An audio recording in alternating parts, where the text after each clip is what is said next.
record, and I'm going to turn on our broadcast. All right. Hello, everyone. It's Maggie here, and I am, let's see, I'm just going to double check our Facebook Live here. It says that we are on. Let me just get this going on my page so I can see everybody. Also, okay, there we are. Great. Hi, Melissa. So welcome to those of you who are coming on live on Zoom, and welcome to those of you who are on Facebook Live. And I want to welcome you to Sovereignty by Design. And I'm Maggieostara, and I'm delighted that you are here with us today. And I would invite you to just, as you're ready, to go ahead and just put your name into the chat box for on Zoom, or if you're there on Facebook Live. I see some people are starting to gather for Facebook Live. Thanks for saying hi, everyone. And I want to invite you today to a couple of things. So I have a couple of announcements before we get going. So one is to please go to the Sovereignty by Design Facebook group if you haven't already, and fill out the poll. I am doing some market research for some quizzes that I am going to be building, and I'm interested in what you would find more interesting and what would be more helpful to you. And so I really would appreciate if you would go there and fill that out. That would be awesome. And I know, a bunch of you have already. I need 25, okay? So if you don't see it up to 25, please go in and put yourself in there. I would really appreciate that. And then let me just get my little list up here. Okay, and I want to let you know that my Activate Your Superpowers class is going to be available on demand by the end of July, probably a little bit earlier than that. And it's an introduction to human design. It's a great class. It has 10 different modules that go over the fundamentals of the human design chart, plus a few pieces like circuitry and profiles and how to read the chart. So it's an introduction, but it's a great course, and you'll learn a lot with it. And obviously, if you want to dive even deeper, you can go and get deeper training to become a specialist. But if you're just really wanting to get to know the system better, it'll give you a wonderful orientation for that, for yourself, to understand your own chart better, and to understand, for example, the charts of people in your life. Okay, so I'll be letting you know more about that. I'll be inviting you to a webinar that I'll be doing later in the month that'll share more about it. And I hope that you'll join us for that. I'll be doing live Q&A calls every month, and it would be great to get to know you better and to have you engage in that way. And then I also want to let you know that my human design website, I'm creating a new human design website. I haven't had one before. I've had opt-in pages, and I've had registration pages for courses that I've done, but I haven't had a full human design website, and I'm really excited about it. So I will be announcing that to you soon, and I invite you to go and check it out. There's a variety of different information and resources. You can find out about readings and programs and all kinds of different stuff. All right, so I see more of us are joining on Facebook Live. Hi, everyone. I'm just going to say. And I'm going to invite you to, as you go along, to be keeping track of what you feel you're getting of value today. And you can go ahead and just post it in the chat, or I'll ask you about it at the end, because it's really helpful for me to know what it is that is of value to you. It helps me direct kind of where I'm going with what else I'm going to be doing. But in addition to that, it helps you to remember. It helps you to take in what you're learning, and for you to process it while it's happening, so that you can grab the golden nuggets as we're going along, and to remember more later. So I highly recommend that you do that. And I highly recommend that you do it for any, any webinar or teaching that you're attending. Because if you run it through your mind and it comes out your hand, you're going to process it. And that's going to enable you to remember it. So it's a little bit different than just taking notes. It's a step beyond that to say, oh, wow, that piece really hit me. So I want to invite you to do that. Okay, great. Okay, hi, Valencia. Yeah, either way, I'll be checking in both on Zoom and on Facebook Live. Okay, all right. So let's go ahead and get started. Those of you who are here on Zoom, I invite you to just say hello in the chat and say where you're coming in from. We often have people coming in kind of from all over. I was actually pulling together, I don't have that stat up for me, but I was pulling together the comments that we've been having over the last few weeks, and we've had people from all over the United States. I think we had like 15 different states and from a couple of different places in Europe, and so that's really great to see. All right, so I'll touch base in a minute. I'm seeing that Maria is here from Scotland, and I think Karen is here from let's see. Karen is here from Davenport. Oh no, Karen Davenport is here, and she's coming from Houston. Okay, great. Good to see you. And there's more of you here on Zoom, so don't be shy. Go ahead. And I think that there's probably more of you here on Facebook Live also. Yeah, there are always more than originally. We'll go ahead and say their name, but don't be shy. And as always, we will have time towards the end to be interacting, but you're welcome to put comments and questions in the chat or on Facebook, and I'll be kind of going back and forth. All right, so I want to start out today. Our topic today, it has to do with sovereignty, which is a concept that I've really been working with for 22 years. If you've been coming to any of the previous webinars, you'll know that I've talked about this before. And I was originally introduced to this 22 years ago in a personal healing context. And then I've been working with it with clients for the past 15 years. And have been writing about it for a long time, and am currently writing a series of books about it.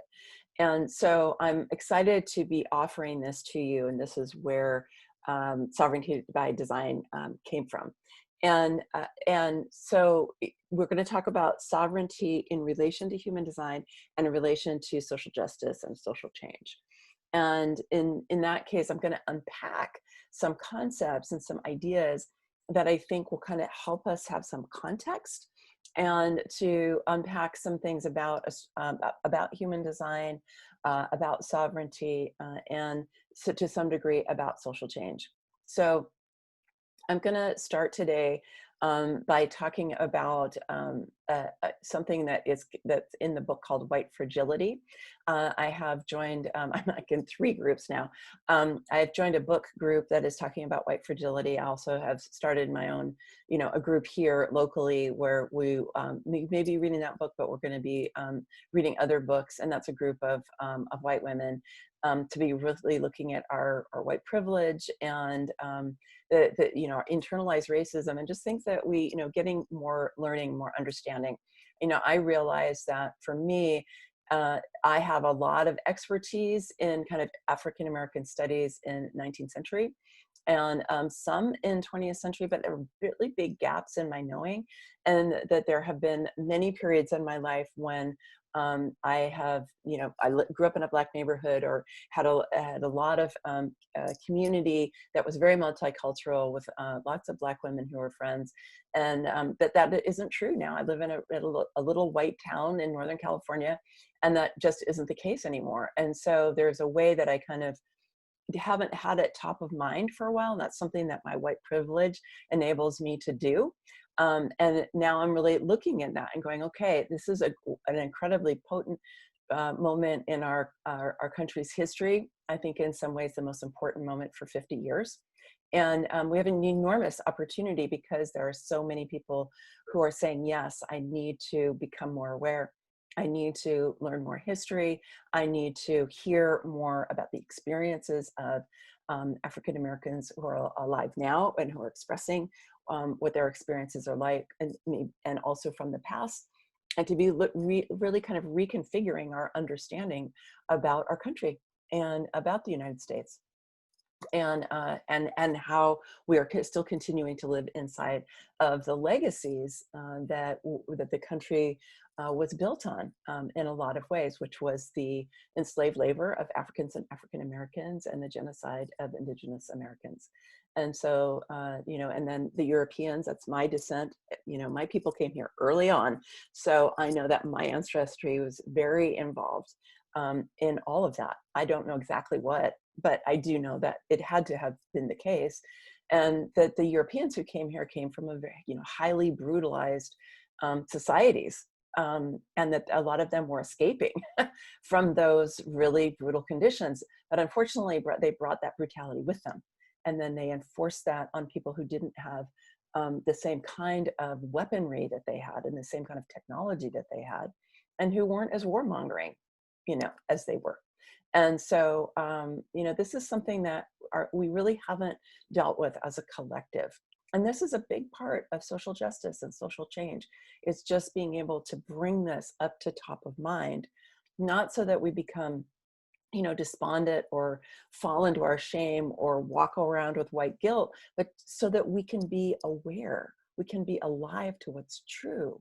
None of us alive today are the people who put this in place, right? I love this. I heard this from a wonderful non-binary person, actually, named Dr. Donna recently, who was sharing about this piece, and they were just saying that none of us actually instituted this, and yet we continue to benefit from it, and that's the place that we need to look at today. Okay, so let me just see. Okay, so Leah. Okay, Leah, I hear your question. Yeah, I'll just say, so Leah is saying, I'm here in the UK and very keen to know where sovereignty is indicated in the human design chart. It's actually all throughout the chart. It's all over the chart. And I am going to talk about that a bit today, but Leah, I just want you to know also that in previous webinars, I did talk about that more. So you can look for those in the video section of the Facebook group to find out a little bit more about that. So I'm going to start today with something that comes out of white fragility. It wasn't like a new concept to me, but it was something that I think I had submerged in my awareness, and that it's been really important for me to bring top of mind. And I think really relates to both sovereignty and human design, and how we embrace the system and this concept. Okay, so I'm just going to read you a little bit. Okay, my professorial part is coming out now. Okay, okay, individualism. So this is the book. It's a wonderful book. It's quite well written and researched, and I encourage you to get it. Individualism is a storyline that creates, communicates, reproduces, and reinforces the concept that each of us is a unique individual, and that our group memberships, such as race, class, or gender, are irrelevant to our opportunities. And I would like you, if that is something that you have believed or that you were taught to believe, I just want you to comment in the chat or in Facebook and say, yes, I was taught that, individualism claims that there are no intrinsic barriers to individual success, and that failure is not a consequence of social structures, but comes from individual character. According to the ideology of individualism, race is irrelevant.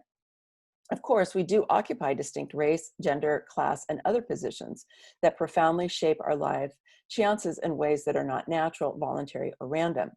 Opportunity is not equally distributed across race, class, and gender. On some level, we know that Bill Gates' son was born into a set of opportunities that will benefit him throughout his life, whether he is mediocre or exceptional.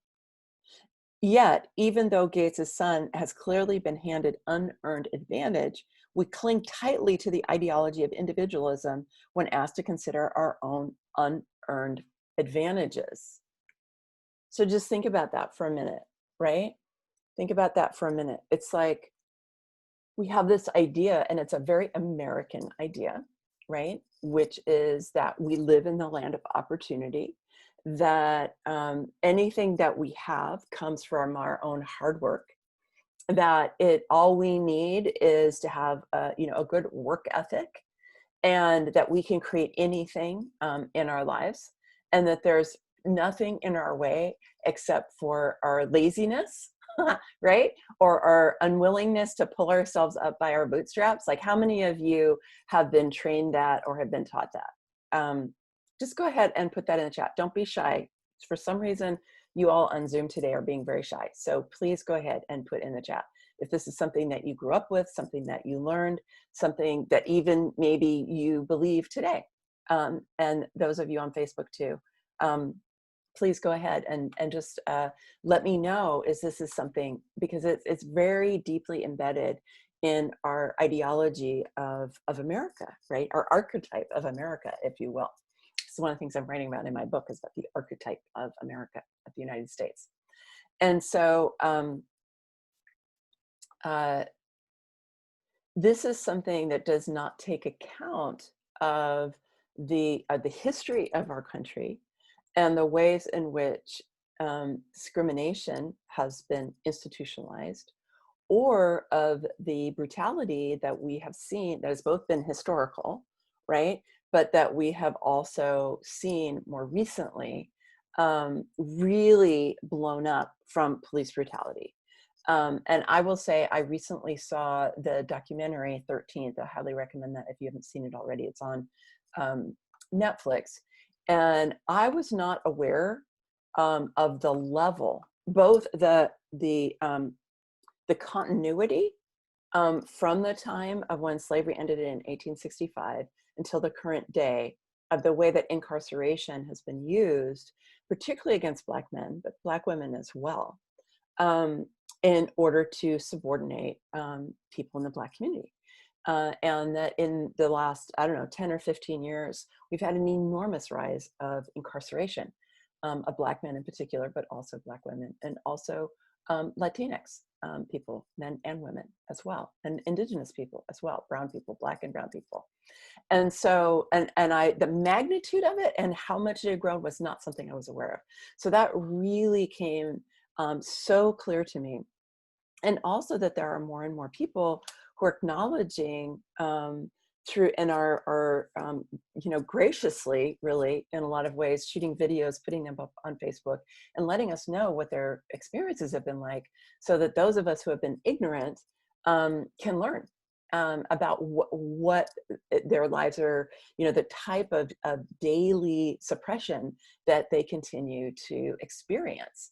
And this is something that is going to dramatically impede individualism, right? If you think about it. If you just even think about the Voting Rights Act that came up in 1965, and then was basically gutted in 2013 by the Supreme Court, which was put in place and was largely what made it possible for African Americans, both men and women, to be able to vote.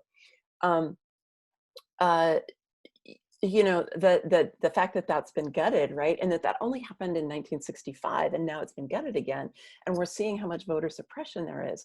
These are things that are helping us to really see that we're not living in an equal land of opportunity, that we're not living in a place where all you need is, your own intelligence and your own hard work, that it's far more complicated than that. And it's institutionalized. Okay, and that it is set up, and then it is supported by law and by police. And so again, this is not something that's new to me, based on my understanding, particularly of slavery. But the depth of it in the 20th century was not something so well known to me. So I encourage you, if you don't know about this, there's a lot of resources that are coming up now to find out about this. So now, what does this have to do with sovereignty, and what does it have to do with human design? So a lot of times sovereignty is used to mean independence. Okay, it's used to mean autonomy, okay, which is a very masculine, in my view, it's a very masculine definition of sovereignty. is to say that it's about autonomy and independence. And that definition is very aligned with individualism. It's like personal sovereignty. That definition of sovereignty is kind of exclamation of individualism, right? But the only people who have really had kind of a clear path to individualism are white men, honestly.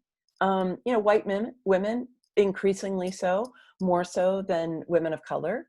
I don't know, probably depending on your class, maybe more than men of color. It gets complicated when you start looking at the intersections of different identities and, what your sexuality is, and so on, right? It gets really complicated when you start to unpack that. But whatever that is, we don't have to rank hierarchies of oppression so much as to realize that this ideology of individualism, or what we might call sovereignty, that is a declaration of that, has not been equally available to all people. And that it is really a way for white men in a lot of ways to discriminate against other, pretty much everybody else. Especially, wealthy white men, highly educated, wealthy white men.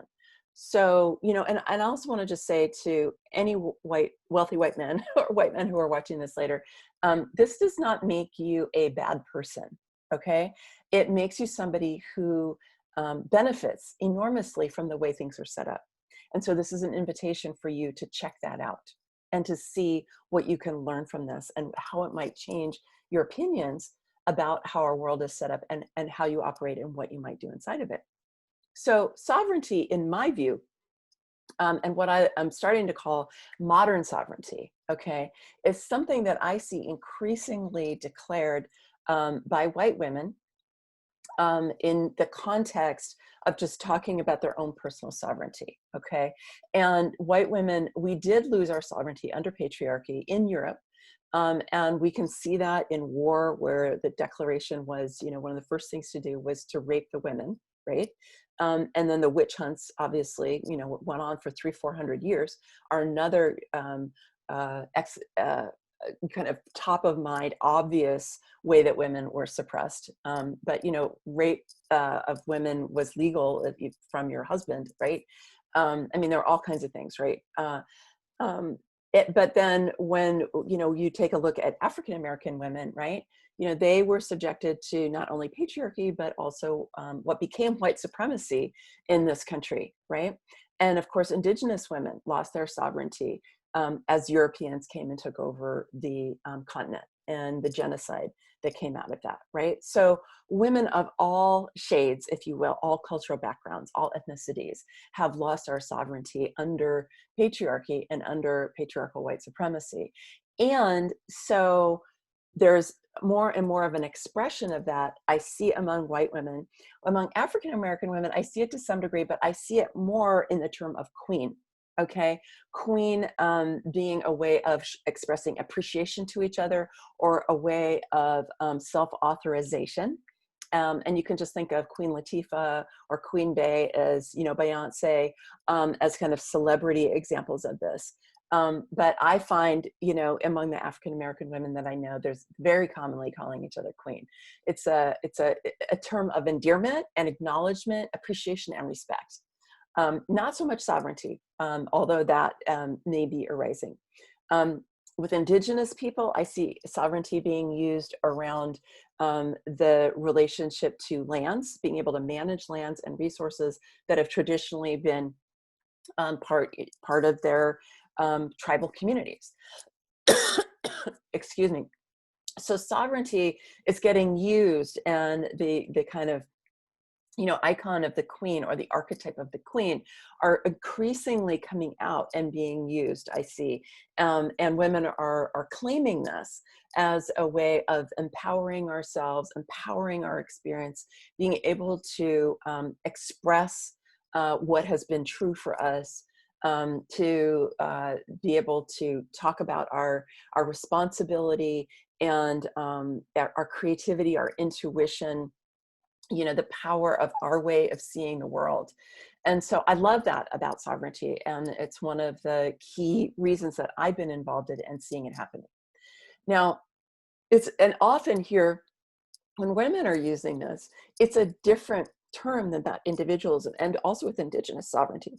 It's different than the individualism that we see that's happening more among white men. And you will see, for example, in some white supremacist groups, they will use the term sovereignty. Often it's around their ability to carry arms in public, sometimes assault rifles. So, and we've seen where some of that has led us. So, you know, the way that I'm using it is very different. So how does this what does this have to do with human design? So human design is a system that is based in astrology and the I Ching, the Chinese I Ching, the India chakra system, and the tree of life from the Kabbalah, out of the Judaic system. So you can see it's coming from many different cultures around the world. And I want to note that astrology has its roots in Egypt. We tend to think of it as having its roots in Greece, which it does. And the Greeks and the Egyptians were definitely, in ancient times, you know, they're right across the Mediterranean from each other. There's a lot of exchange going on in ancient times. But it's really based in a lot of different cultures. And that in truth, you know, there are astrologies that have been developed all over the world by indigenous cultures. If you just think about, you know, the Mayans, who have, you know, developed different, you know, temples and so on that are based on astrology, based on the solstices or the equinoxes, right? Or the Druids in the British Isles, and, you know, Stonehenge, which is based on astrology, right? You could call it astronomy, you could call it astrology, but whatever it is a you know, a recognition that we are part of a larger cosmos, and we are related to the planets, and we are related to what is happening around us, and the study of that, right? So it's an art and it's a science. And so human design is very much based in astrology. And astrology belongs to all of us, and it is not gendered, and it is not racialized. And yet, both astrology and human design are primarily followed or practiced by women, and primarily by white people. And I wanted to think about that a little bit. And so I started looking around on the net regarding African Americans in astrology and African Americans and human design. I could find nothing about African Americans and human design, which doesn't really surprise me. But I did find an astrologer, Samuel Richards, who is a Black astrologer. He's got a really great, I'm going to go ahead and put the article that I got some great information from him in, so that you can go and check it out for yourselves if you want to. But according to him, he says 47% of African Americans believe in astrology. This is compared to 29% of their white counterparts, or 33% of Latinos, according to a 2003, so that was kind of a while ago, but still, Harris poll on the religious and other beliefs of Americans. And he says that astrology is a 6,000-year-old global effort that was created by many astrologers in many different places. That even with what we call Western astrology, it's a cultural exchange project between Greek, Roman, Islamic, Babylonian, Egyptian, and European countries over thousands of years. And there's no one group who can claim to creating astrology. So, but he does go on to say that he found a few Black astrologers, and he names in the article, if you want to go check them out. But he names a few reasons why he thinks that astrology is not as practiced or sought out as you know, among African Americans as it is among whites. And so he said number one was religion, because he says that Islam and Christianity frown on astrology. The second is they don't necessarily see the value of getting a reading. If they were looking at, you know, paying X amount of dollars to get an astrology reading, and Y is, and then, you know, spending that same amount of money on something else, that they don't see the value. And we have to look at, you know, there is a, while there are definitely African Americans who have found ways to create a lot of resources in their life, there's still a class barrier for a lot of African Americans. And so looking at paying for something like that might just seem kind of frivolous, right? Because they don't see the value. And not becoming an astrologer is they don't see it as a way to make money. Okay, they don't feel it that it's a way to become a professional, compared to, you know, going and getting an advanced degree, and becoming a lawyer or a doctor or something like that, or even just a professional in whatever other way that they might.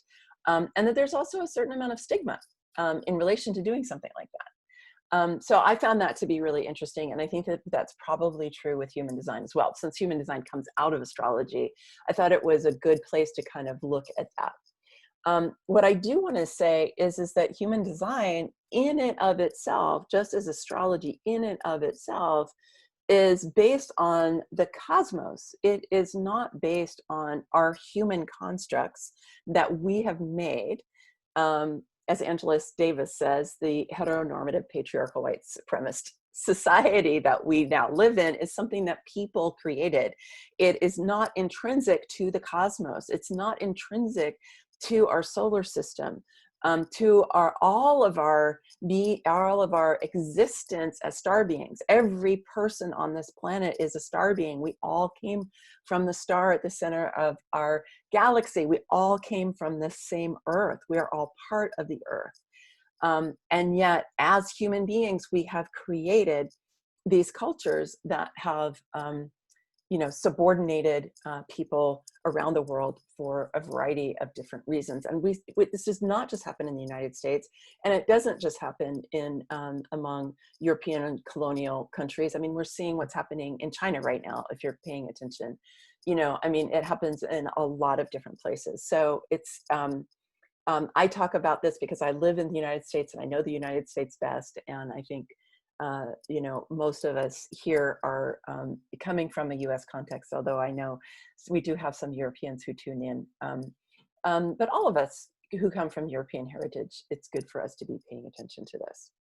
So the thing I want to say is that I really believe that human design has an extraordinary opportunity to help us find our way out of the layers of conditioning that have inhibited our ability to be clear-eyed, to be awake, to be responsible, and to be able to communicate well with each other. One of my tenets of modern sovereignty, in my view, which is again a more feminine view of sovereignty, it has to do with our ability to treat each other as sovereign beings, to be able to communicate and to listen to each other, and to be able to be influenced, excuse me, by what we hear from each other, as well as being able to express ourselves. I'm just going to have a sip of water here.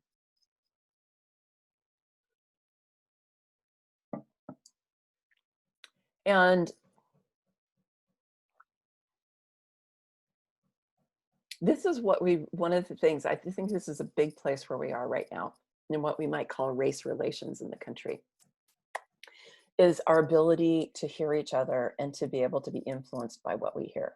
And right now, you know, the way that that's moving is for people of color to be expressing their experience, and for white people to be hearing it and taking it in, and to be influenced by what we're learning.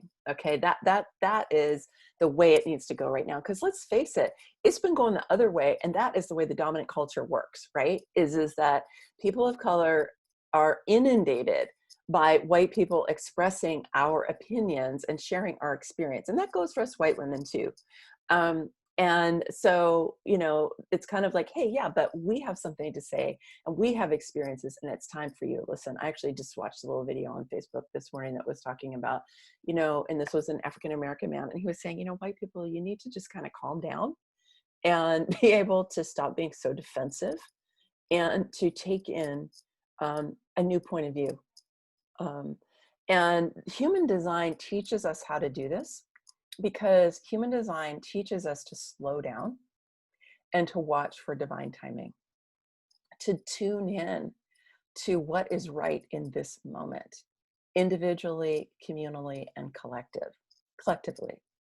And so human design is saying to all of us, even the manifestors, probably the least of the manifestors out there, but to all of us, that we need to be attuned to what's going on in our environment, and before we respond, before we jump in, before we assert ourselves.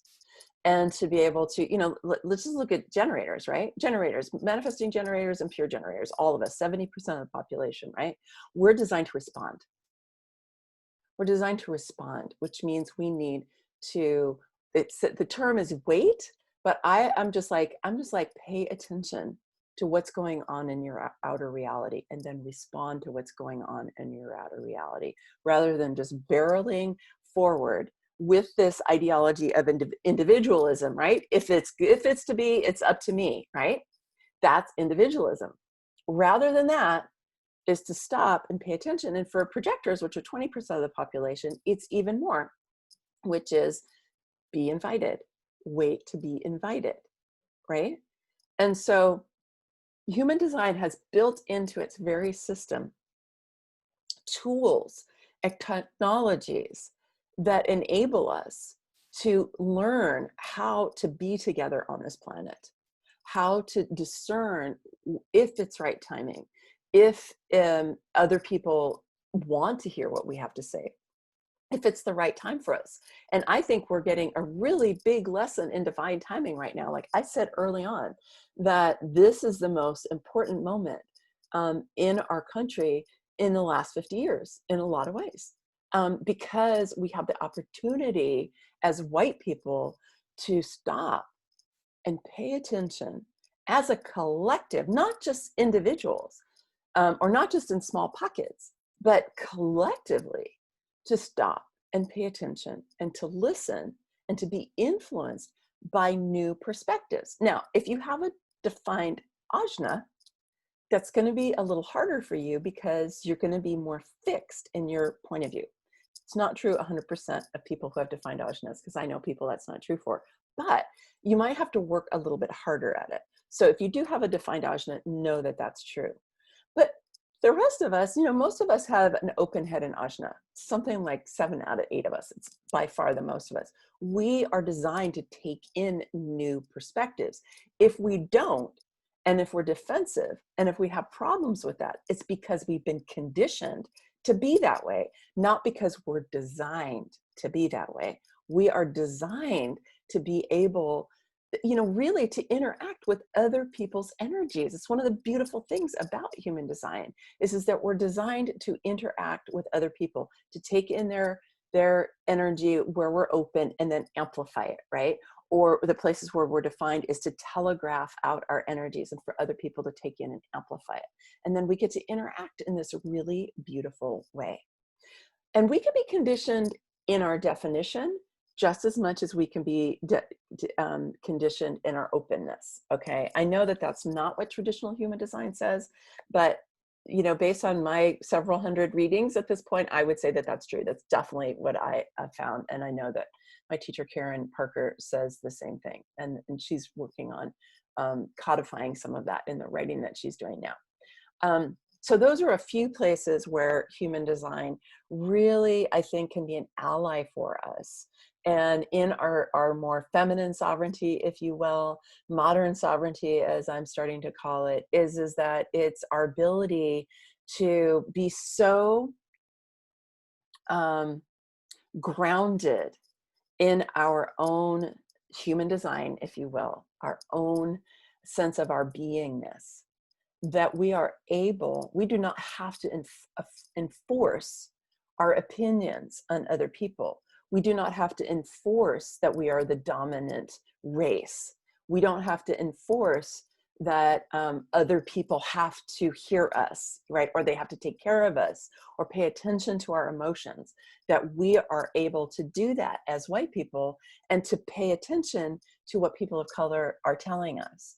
And that for people of color, that both this form of sovereignty and that human design can enable you to access your superpowers in a whole new way that can help you to tap into the defined flow of life that can make your life easier and clearer, help you understand your life purpose more, help you to release some of the conditioning that you have from the different ways that you have been suppressed or brutalized in your lives, and to embrace the wisdom that is possible inside of your openness, and to radiate your definition with clarity rather than from the ways it might have been suppressed.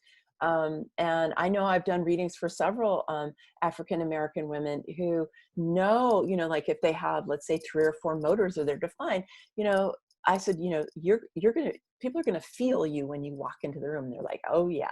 And they're like, sometimes that's an asset and a lot of times it's not, right? And you can imagine how in a racist context, that might not be a safe thing for them. And they need to learn how to work with that much power that they have. But human design can help understand what the specifics of that kind of power is and how to work with it more deeply. Okay, I've been talking for a while. And I see that there are some comments in here. I want to go through some comments. I want to invite you to be putting into the comments on Facebook and into Zoom, both what you're getting from what might be stirring in you from what I've been sharing today. If you have questions that are arising from this, if you have any ahas, if you have any confusion, if you're like, I don't necessarily agree with that, like whatever it is, to go ahead and stop popping it in there, and let's have a dialogue for the next 20 minutes. Let me wipe off my glasses here. All right, I'm just going to take a breath.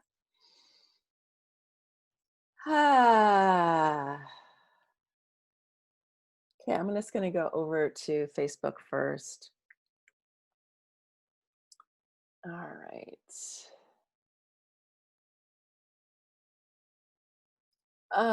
Okay, so Lee or Leah, I think it might be Leah. You can let me know, Lee or Leah.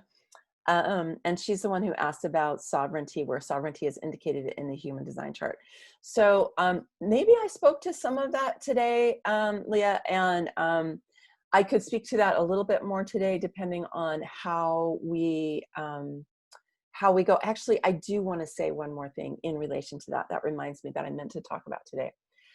Human design, ultimately, one of the ways it supports our sovereignty, and one of the ways that it can support any of us who have been suppressed or persecuted based on any of the identities that we have, is that it ultimately always leads us back to our own selves as our own authority, our own inner authority, right? We all have an authority. Even if it says on your human design chart, if you're a projector, it says no inner authority. That's not true. You can go and watch my video about authority and my take on that. I think it's unfortunate to say there's no inner authority. It's just a different kind of inner authority. But the point is that we all have the capacity, and human design shows us how to access our own wisdom and our own ability to make decisions through our human design, through our sacral response if we're generators, through our ability to talk things out if we're projectors, if we're through our intuition or our creative impulses if we're manifestors, and for our connection through the moon if we're reflectors, right? We all have a way to tap into, whether you want to call it super consciousness, your own higher self. We have a way to tap into that, which is our own inner authority. And that is a way for us to have our own sovereignty, because we do not have to rely on external factors and outside authorities to tell us what is true for us. And that will ultimately lead us out of our conditioning. So that is one way, Leah, that human design supports our sovereignty. Let me know if that landed for you. Okay, great. Oh, hi, Akanke. Oh, it's good to see you. Akanke says, thanks for holding space for this conversation. Yes, you're very welcome. And Leah says, it's far worse in the UK. I'm not exactly sure what you're referring to, but you maybe just be talking about white supremacy, I'm not sure, or racism, I'm not sure. Feel free to comment on that there. And I'd love to hear any more from you two about how this information is landing for you. Okay, Melissa says, yes, we've been conditioned to believe and are not smart enough or lazy when in fact social engineering has been a big part of the dysfunctional dynamic in society today. Yes, absolutely. Absolutely. Okay. Since we have more comments than that, maybe I need to come in. Okay, not sure. All right. All right, I'm going to come over here. Yeah, so be popping stuff in on all right. So Valencia, hi Valencia, I'm glad you're here. Bootstrapping, yes. And then I see you have some big comments. Thank you for those. I'll get to those in a sec. Karen says, I heard that idea, all it takes is hard work, particularly in politics, spouting patriotism, but did not experience or witness that. Thank you. Valencia says, socialization is a huge piece of this. Yes, discrimination is alive and well, for sure. Racism never ended, for sure. And I have to say, personal sovereignty needs to be addressed because I didn't wait for all this to change. Yeah. I chose to believe I was as good as anyone else, regardless of race, creed, or color, or finances for that matter. That makes a huge difference as well in my life experience. We have to go after the sovereignty in our own thinking. And I'll just say Valencia is African-American, okay? And Akanke and Leah are also, and I'm so glad that you all are here. Welcome. I hope that you have felt like this is a safe space for you. And I would love to hear any comments that you have to say about that, or anything else, of course. Stop believing this crap of superiority, and that will help us to rise up as well as fixing social structures. It is both and. I totally agree with you, Valencia. This goes for women in general as well. Crap of superiority of non-people of color, white supremacy, or white males in general. This is one race, the human race, and we get to choose what we believe about ourselves. I won't let other write my story for me. It makes me want to cry. Valencia. It's beautiful. And I do think, and Valencia and I have had conversations about human design and about sovereignty. And it is a both and. It is a both and. And I really hear what you're saying. And I also, as a white woman with different identities, I mean, I'm bisexual and pansexual, and was married to a woman for 8 years, and and have anyway. And I just think it's really important for us white folks to be paying more attention to this, and to be supporting our brothers and sisters of color as they are developing their sovereignty, and to realize, as coaches or healers, that their trajectory might be different than ours, right? And that we need to be compassionate and sensitive to that, and to become more educated about how to actually support. So, okay. We have lots of ethnic cultures. Yes. That is a variety of race and variety of life. Absolutely. I mean, and that's one of the odd things about race, or unfortunate things about race, as well as what we've been talking about, is that when we end up getting, African Americans get collapsed into one African American race, or whites get collapsed into one white race, and Latinx, like whatever. It's like there's all these ethnicities inside of any of those categories, right? We don't have true diversity when we operate that way. And yet that is how we've been conditioned according to social structure. So we lose a lot, right? We really lose a lot of the richness of who we are as a people, certainly as a human race, as Valencia points out, globally, but also among the hugely diverse population that we have here in this country, right? Okay. And she also says, Valencia says a lot to say here. Religion, oh, she's talking about why African Americans might not be as interested in human design or astrology. Religion is definitely number one reason. It's tough to treat each other as sovereign beings if we can't own our own sovereignty. Totally. That is my point. There is a lot of personal inner healing we all need to do in order to deal with this evolution humanity is being called to. It is tough for people to not get defensive when they are not self-aware. This is a holistic challenge, and we all need humility and compassion in large doses. We all do. Agreed. Totally. Okay. Maria says, wasn't also gate 52 defined in all of us for a while through a planetary transit? I could look that up. I mean, all of the gates are going to be defined as the year goes on. Maria, could you just tell me what if there's a specific thing that you mean about that? Yeah. Mercury has been in the 52 since the beginning of the year. I'm just looking at my ephemeris. And Mercury was in the 52 at the beginning of June. So yeah, Mercury's been in the 52 more recently. And the sun was in the 52 towards the end of June. Yeah.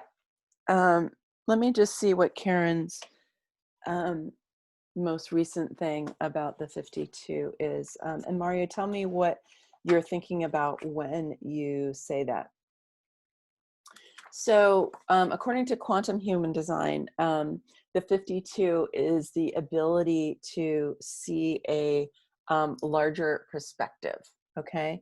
In traditional human design, it's known as the gate of focus, and like the ability to focus on one thing. But in the quantum human design, it is the ability to see the bigger picture and purpose of what is going on around you and to know exactly where to focus your energy and attention to facilitate the unfolding of what's next. Okay, and Murray says, I was in the context of you talking about us slowing down and watching out for divine timing. I wouldn't locate that so much in this gate. I mean, it definitely, in being able to step back and see the bigger picture, that generally requires a slowing down to a degree. But I would place it more in that slowing down and paying attention to divine timing is throughout. I mean, it's throughout the chart, really. And it's through our strategies for all generators and for projectors. Not as much for manifestors, but it is for a reflector. It is for all types except for manifestors. So, and even with manifestors, their brilliance is their ability to tune into, they get this creative impulse, right? They have this intuition, but for them to be able to attune to is now exactly the right time. Because manifestors can screw up too if they initiate and it's not the right time. So I would say it's actually all throughout the chart. Okay, I'm just gonna see what else we have over here on Facebook. Okay, so Akanke says, it's great to be here. I'm glad I could catch this today. Good, great. I'm glad, Akanke. It's good to see you. Akanke was in a class of mine earlier in the year. And Leah says, thank you. Hence the word ethnos resonates with me more comfortably than race. Thank you. All right. All right, so let's just see if anyone has any more comments. I would love to hear from you what value you received from what we were talking about today. So Yeah, there's a few of you on here I haven't heard from today. So I would love to hear about that part from you. What did you get of value today? Oh, I missed a comment here from Sherry. Sherry says, it seems like projectors have less sovereignty than generators because projectors need to wait for the invitation. In what ways is this not true?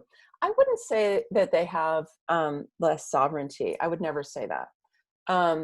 I would say, because after all, you know, projectors are here to guide generators. Projectors are here to guide generators. They are the leaders of the new world that is now unfolding. Okay, the generators are going to build it. We're going to build it, but the projectors are going to guide it. So the way I would think about it is that we are sovereign beings in my view, okay, in this kind of more feminine and evolved sense of sovereignty that comes out of a traditional definition of sovereignty, which is that we all have, we are individual expressions of divine source energy. Okay, we are not separate from God. We are not separate from the goddess. We're not separate from spirit or from source. We are expressions of the all that is. We are expressions of this greater flow of life that is creating and expressing all things. Okay, so as individual expressions of that, we each have sovereignty in our own lives as co-creators with this larger higher force. So we're not sovereign as individual autonomous beings cut off from each other and cut off from God. We are sovereign because we are expressions of the greatest sovereign of all, right? And so whether you call that Allah or whether you call that the goddess or whatever your words are for this higher power, the all that is. I love the all that is because it just says it right there. Like, we are part of the all that is. We can't not be part of the all that is because we are, it's the all that is. And so in that way, everything has this quality of sovereign energy, including our forests and our animals. And we do not treat our forests or our rivers as sovereign conscious energies, right? And so this is part of our learning, is how do we relate to each other and to the beings we share this planet with as sovereign beings, right? And part of that is our ability to pay attention and to see what is ours to do. And so for a projector, they are getting in touch with what is most attractive and compelling to that individual, and to be getting really involved with it and radiating their commitment and their passion for that. And they will attract invitations in that way. Not initiating doesn't mean you're not sovereign at all. It just means you have a different way of working with the creator. Okay? You have a different way of working with the creator, and it's actually much easier. Well, as I've learned to work with my design, work with my strategy and my authority, my life is so much easier because I learned how I'm designed to work with the all that is. Okay, looks like we got some more messages here. Maybe we sparked something there. Okay. Yes, we are an expression of the sovereign one. Exactly, exactly. Okay. And Karen says, Maggie, I appreciate you taking on what is real head on and connecting us to ourselves and us as one. And Valencia says, yes, diversity within one, honoring our own soul expression. You said there are other videos. Where do we get to see those? They are, all the videos from these webinars I've been doing are housed inside the Sovereignty by Design Facebook group. So join that group in order to be able to see them. Some of them are on YouTube. I will probably be getting all of them up on YouTube. I just haven't done that yet. And you can look for, I'll write it in here, my channel, which is the Ostara Experience channel. the person who set this up for me puts a B in there. I don't know why. It should have just been Ostar Experience. But anyway, it's the Ostar Experience. And you can look for their recordings there. All right, we're at the top of the hour. We're winding down. Any other last comments before we go? Any other things that ahas for you, or value that you got? Mary and Rachel, I would love to hear from you, and David, anybody else who's here. I can't see all of you. Okay. And I can't see who's here on Facebook. So it just tells me. Okay. All right, loves, I'm not getting any more. All right. Many blessings, much love. We got a couple more here. Okay. We just got thanks. Okay. Thanks for creating this beautiful space. Thank you. Thank you. Thanks so much, Maggie. All right. You're so welcome. I will continue to bring perspectives and thoughts about these topics, as I continue to go in and share about human design. I would actually love to hear from any of you, and you can write it in the Facebook group, about what you would like to hear me teach about on these Wednesday webinars, because they're really here for your benefit. And so I would love to hear a little bit more about that. And there was something else I was going to say about that. Sorry. I am planning on going back and teaching some fundamentals about human design. I started with strategy and authority, and I did some talking about type. I may go through the types and talk about those. And then if you want more, you can go into the Activate Your Superpowers class and do a deeper dive. All right, everyone. Many blessings. Much love. Bye for now.